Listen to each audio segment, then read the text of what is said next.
This is Forbidden Planet TV. I am Andrew Sumner, and this is Rob Williams. How are you, mate? All right, Andrew. Good to see you, man. Good to see you as ever. Always good to see you, brother. Always good to see you, brother. And we've got something very interesting to talk about, because I think the first thing that you ever, certainly the first thing of yours I ever read, I think one of the first things you ever wrote and published in comics is being brought back into print by Image. Am I right?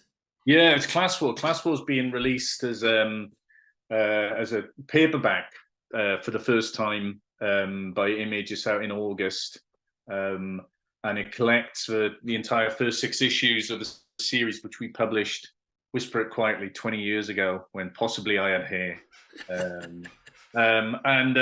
It's just yeah, with it being the 20th anniversary, it's kind of like it's perfect timing. But also, like, I mean, we released through Comics, who published Class War originally back in the day.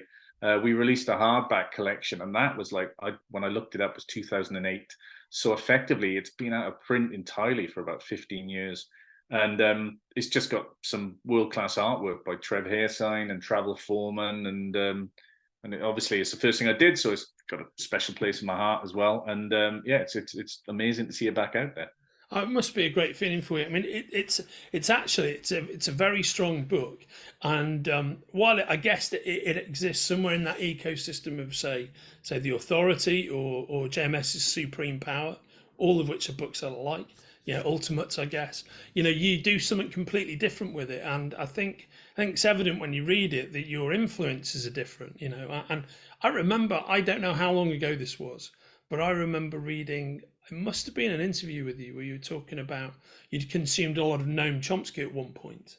Yeah, does that ring a Not bell? all. I'd never say all. But no, it was like, I mean, Class War was kind of like, I guess when you put your first thing out there, it's like with bands, your first sort of album is sort of probably the sum of all your influences, sort of, and at the time I was kind of, whether it was healthy or not, I was reading Noam Chomsky, I was listening to Public Enemy and Billy Bragg. I was really into Bill Hicks. Bill Hicks was right on. Yeah, a huge influence on me for many years.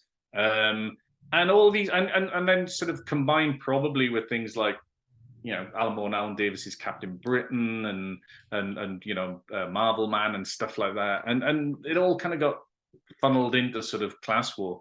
I think I actually read a Noam Chomsky book called Class War, so that's where I stole the title for hopefully Noam Chomsky wants it's called Class Warfare, isn't it? Right, the Chomsky book, is that right? It was a long time ago. I've also read it, but it was a hell of a long time ago, mate. Yeah, and I read a really good book about the dodgy goings on of the CIA, which was called Whiteout, yeah. And I want to say it was by Alexander Coburn, but my memory might be betraying me there.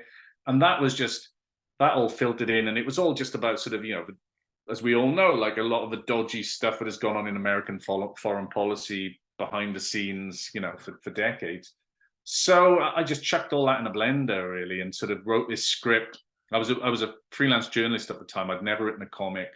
I've said many times I had no intention of being a comic writer, because I just didn't think it was something you could do for a living, to be honest. Frankly, it was just, when I grew up reading comics, they were done by people like Stan Lee and Jack Kirby and John Byrne, and these were Americans who lived a long way away from and who may as well be cartoon characters on one level. If you're sitting here in the UK, in Wales or in the north of England, reading your comics, they're like larger than life characters almost, aren't they? Yeah, absolutely. And it's just like, there were no independent comic stores in South Wales when I grew up. It was just, I mean, I had no idea to write a script. I remember, like, there was one John Wagner Dredd script in a Dredd annual one year, in about, I'm going to say 82, 81.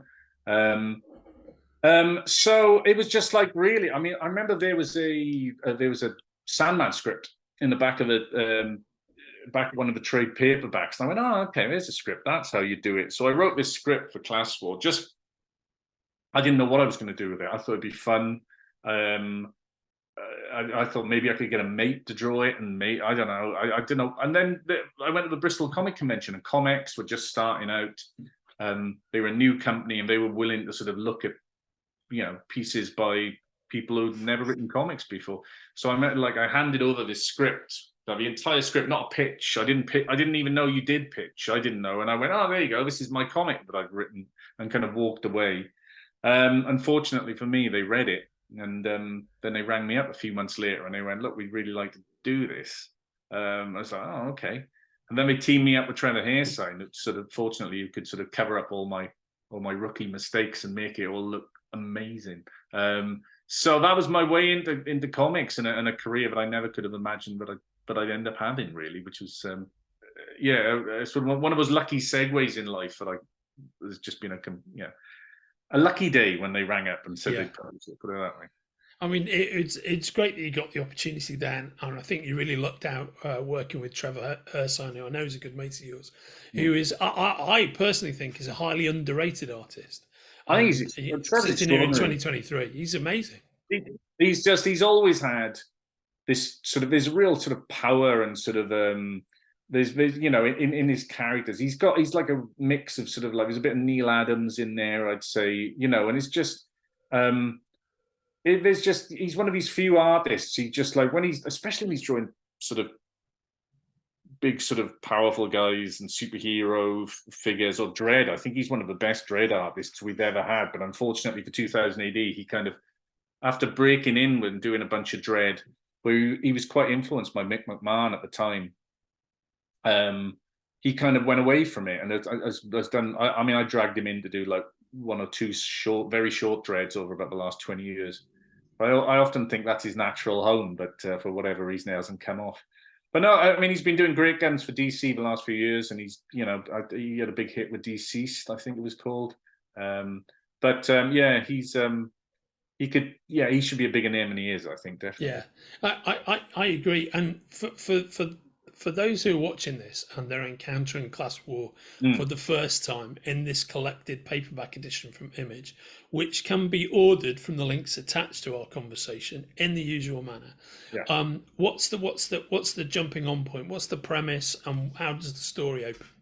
So there's an American super team called Enola Gay, which and they are sort of the public facing heroes, and they all seem to be very heroic figures. And their lead character is a guy called American, who's effectively sort of like a Captain America type. And he gets contacted by an ex-CIA officer who basically has become very disillusioned over years, and he gives him a lot of information about, look, all these things you've been doing, here's what's really been going on, and all the lives have been lost around the world because of what you've been doing and the blood that's on your hands. So our main character, the American, he basically isn't going to take it anymore. So he, in issue 1, he goes to the White House publicly and just hovers above the White House, and all the news cameras arrive and go, what's he doing? So the president of the United States comes out and tries to talk to him, and he grabs the president of the United States by the collar, flies him up to about a couple of thousand feet straight up, basically says, I know all the shit you've been pulling, and burns the word liar into his forehead with his heat vision, and then just drops him. Not, you know, from a short height. So the president basically effectively shits himself at the end of issue 1.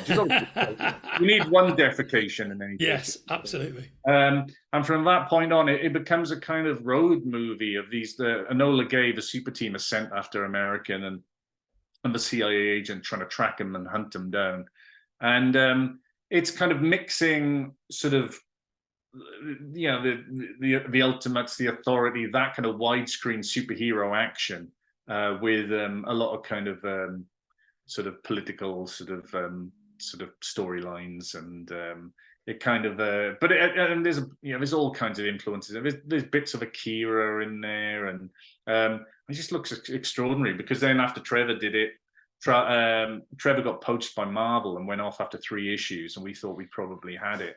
And then Comics got Foreman to draw it. And at the time, when they said, "Oh, we got this guy Foreman," I'd never heard of him. I think he'd done a bit of Wildstorm work at that point. And then what Travel did with the book was absolutely, you know, out of this world as well. He turns out he's another phenomenal talent. So you end up with 6 issues of just the most beautiful sort of widescreen, super heroic comics with a bit of heart and a bit of anger and a bit of, you know, good quality, all that stuff behind it. Just what everybody needs, mate. And I'm so pleased for you that you've had the opportunity to get it back in print with Image, and that more people now here in 2023, when the whole relationship with superheroes and superhero narrative is so completely different to what it was when you originally wrote it. It's kind of like, it's almost like, you know, the time is now is the time. It's a great time for Class War to be out there.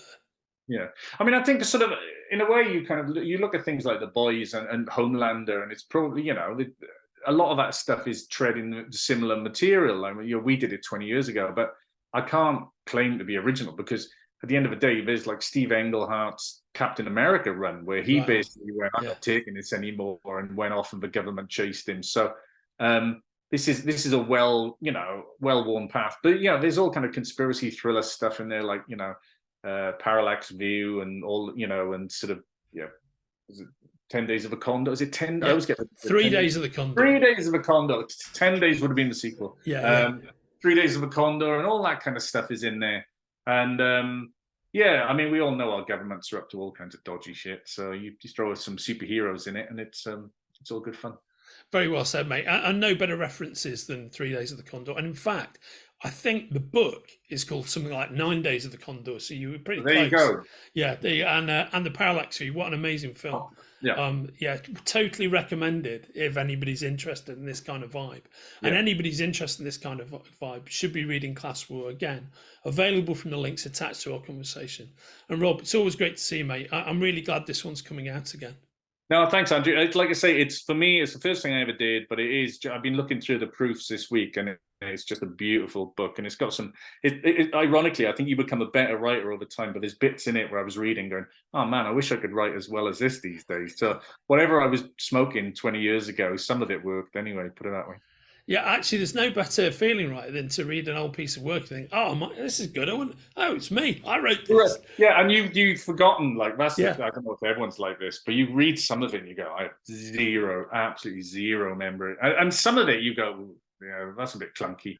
But then there are genuinely bits in it. I was going, that's great, that is. And that's really nice. So, but it's, yeah, you always like to think you're a better writer with experience, but, you know, some of it is just, I think the first thing you do is almost like all your kind of unfiltered in a way. Yeah. So I've said Class War is a bit like a punk song.